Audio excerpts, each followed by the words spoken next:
27ویں آئینی ترمیم پر تشویش، پاکستان نے UN ہائی کمشنر برائے انسانی حقوق کا بیان مسترد کر دیا۔ ترجمان دفتر خارجہ نے کہا کہ پارلیمنٹ کی منظور کردہ 27ویں آئینی ترمیم پر اقوام متحدہ کی بیجا تشویش ناقابل فہم ہے۔ 27ویں آئینی ترمیم 2/3 اکثریت سے منظور ہوئی۔ آئینی ترامیم عوامی نمائندوں کا آئینی و جمہوری اختیار ہے۔ پاکستان انسانی حقوق اور قانون کے حکمرانی کے تحفظ کے لیے پرعزم ہے۔ سیاسی تعصب اور غلط معلومات پر مبنی بیانات سے گریز کیا جائے۔ پاکستان کا اقوام متحدہ کے انسانی حقوق کمشنر کے غیر مستند خدشات پر تشویش کا اظہار۔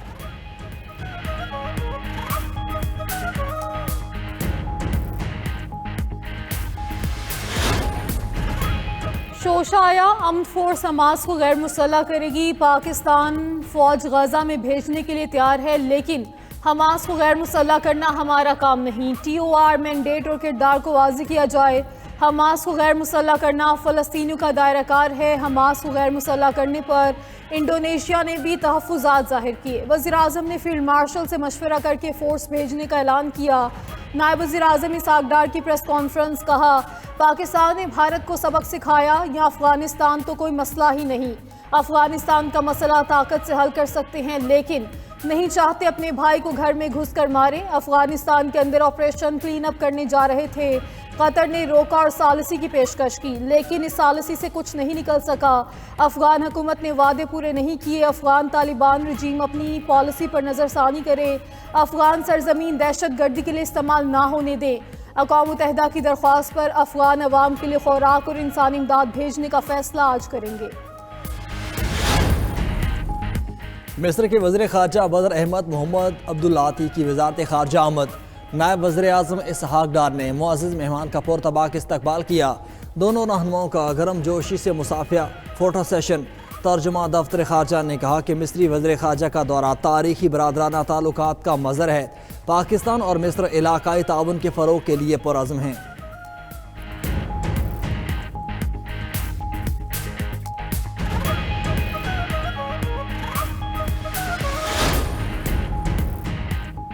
پشاور میں FCA ہیڈ کوارٹرز خودکش دھماکے کی تفتیش جاری۔ نادرا نے تینوں حملہ آوروں کی افغان شہریت کی تصدیق کر دی۔ تفتیشی حکام کے مطابق دھماکے سے متعلق 100 سے زائد مشتبہ افراد سے تفتیش کی جا چکی۔ حملہ آوروں کی رحمان بابا قبرستان سے FCA ہیڈ کوارٹر تک آنے کی فوٹیج حاصل کر لی۔ حملے کے روز دہشت گردوں کے زیر استعمال کوئی موبائل فون نہیں تھا۔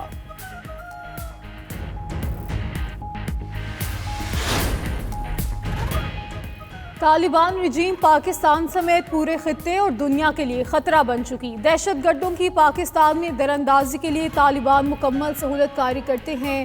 طالبان رجیم دہشت گردوں کی سہولت کاری بند کرے۔ فتنہ الخوارج اگر پاکستانی ہیں تو ہمارے حوالے کریں۔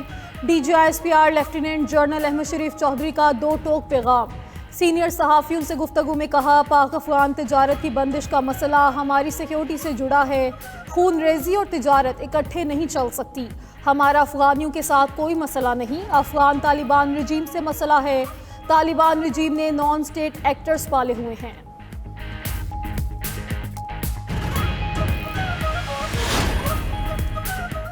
سات جنگی جہازوں اور S-400 کی تباہی والا ٹریلر بھارت کے لیے ہارر فلم قرار۔ DGISPR کہتے ہیں آپریشن سندور میں شکست کے بعد جھوٹے بھارتی بیانات اپنے عوام کا غصہ کم کرنے کے لیے ہیں۔ بھارت میں خود فریبی کی سوچ رکھنے والی قیادت کی اجارہ داری ہے۔ بھارتی آرمی چیف کا آپریشن سندور کو ٹریلر قرار دینا خود فریبی کی عکاسی کرتا ہے۔ کوئی بھی ملک اگر طالبان رجیم کو فوجی ساز و سامان مہیا کرتا ہے تو یہ دہشت گردوں کے ہاتھ ہی لگے گا۔ پاک افغان سرحدی علاقوں میں انتہائی مضبوط پولیٹیکل ٹیرر کرائم گٹھ جوڑ موجود ہے۔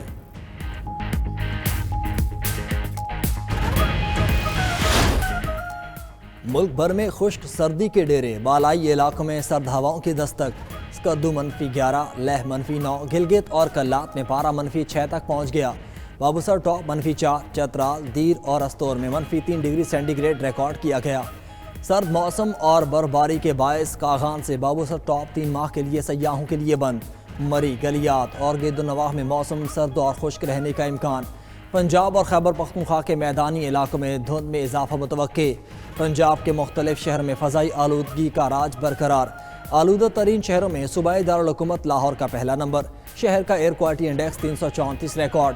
قصور، ناروال، شیخوپورہ اور دیگر شہروں کی فضا بھی انتہائی مضر صحت۔ لاہور میں ترقی کا نیا دور، وزیر اعلیٰ پنجاب مریم نواز نے لاہور ڈیولپمنٹ پلان کے دوسرے فیز کا آغاز کر دیا۔ شہر کی 6284 گلیوں کے مکمل اپ گریڈیشن کی جائے گی۔ وزیر اعلیٰ پنجاب مریم نواز کی زیر صدارت لاہور ڈیولپمنٹ فیز 2 سے متعلق اجلاس۔ مریم نواز نے کہا کہ لاہور کی ترقی میں معیار پر کوئی سمجھوتہ نہیں ہوگا۔ فیز 2 کی تکمیل میں کسی قسم کی تاخیر برداشت نہیں کی جائے گی۔ اپ گریڈیشن کے ساتھ لاہور کا ہر محلہ رہائش کے لیے فخر کی علامت بنے گا۔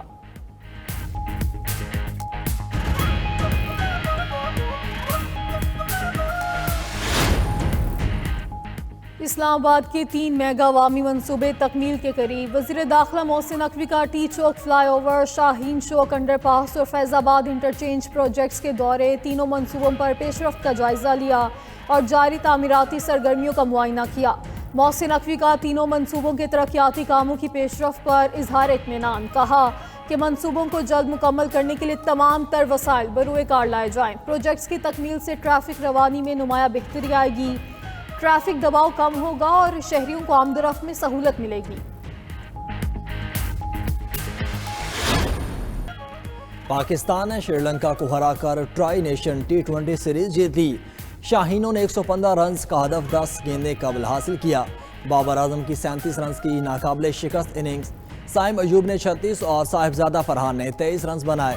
سری لنکا کے بیٹرز اچھے آغاز کے باوجود بڑا ہدف دینے میں ناکام۔ 98 پر 3 کھلاڑی آؤٹ کے بعد پوری ٹیم 114 رنز پر ڈھیر ہو گئی۔ 7 کھلاڑی ڈبل فگرز میں بھی داخل نہ ہو سکے۔ کامل مشرہ کے 59 رنز کے اننگز رائے گاں، شاہین شاہ آفریدی اور محمد نواز کے 3 شکار۔ محمد نواز میچ اور سیریز کے بہترین کھلاڑی قرار۔ بابر اعظم 3 کیچ پکڑنے پر بہترین فیلڈر کا ایوارڈ لے اڑے۔ بطور فیلڈر سب سے زیادہ 60 کیچز پکڑنے والے پاکستانی پلیئر بھی بن گئے۔ صدر مملکت آصف علی زرداری، وزیر اعظم شہباز شریف۔ لاہور میں انٹرنیشنل باکسنگ چیمپئن شپ میں پاکستان کے سٹار باکسر محمد وسیم نے ورلڈ گولڈ بینٹم ویٹ ٹائٹل جیت لیا۔ مقابلے میں تھائی لینڈ کے باکسر جکراوت کو شکست دی۔ 12 راؤنڈ پر مشتمل مقابلے میں دونوں باکسرز کی ایک دوسرے پر مکوں کی برسات۔ ریفریز نے مشترکہ طور پر محمد وسیم کو فاتح قرار دیا۔ وزیر اعلیٰ پنجاب مریم نواز نے کامیابی پانے والے باکسرز کو انعامات سے نوازا، کہا محمد وسیم نے ملک و قوم کا سر فخر سے بلند کیا۔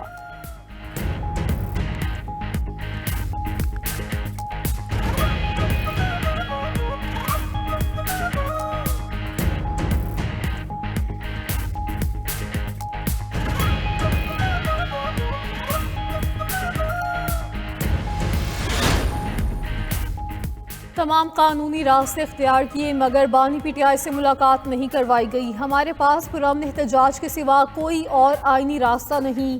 وزیر اعلیٰ کے پی سہیل آفریدی کی گفتگو۔ NFC ایوارڈ کے اجلاس میں شرکت کا بھی اعلان، بولے ہم اپنے حق پر سمجھوتہ نہیں کریں گے۔ تحریک انصاف کے رہنما اسد کیسر نے کہا کہ بانی پی ٹی آئی سے ملاقات ہمارا آئینی اور قانونی حق ہے، ہمیں جینے نہ دیا گیا تو ہم بھی آپ کو جینے نہیں دیں گے۔ امریکی ریاست کیلیفورنیا کے مال میں فائرنگ، 4 افراد ہلاک اور 10 زخمی ہو گئے۔ غیر ملکی میڈیا کے مطابق ہلاک اور زخمیوں میں بچے اور خواتین بھی شامل ہیں۔ فائرنگ 2 افراد کے درمیان جھگڑے کے بعد ہوئی، ملزم فرار۔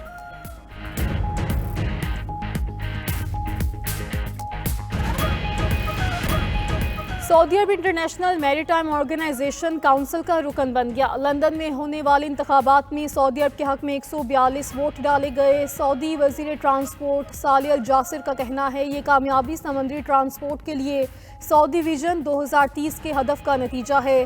سمندری تنظیم میں رکنیت دنیا سعودی عرب کی صلاحیتوں اور قیادت پر اعتماد ہے۔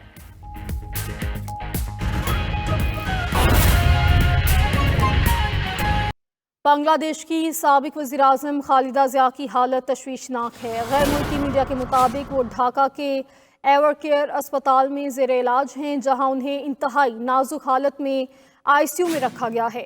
خالدہ ضیاء کو پھیپھڑوں کے انفیکشن کے باعث 23 نومبر کو اسپتال منتقل کیا گیا تھا۔ تو آپ کو بتائیں کہ بنگلہ دیش کی سابق وزیراعظم خالدہ ضیاء کی حالت تشویشناک ہے۔ غیر ملکی میڈیا کے مطابق وہ ڈھاکہ کے ایور کیئر اسپتال میں زیر علاج ہیں۔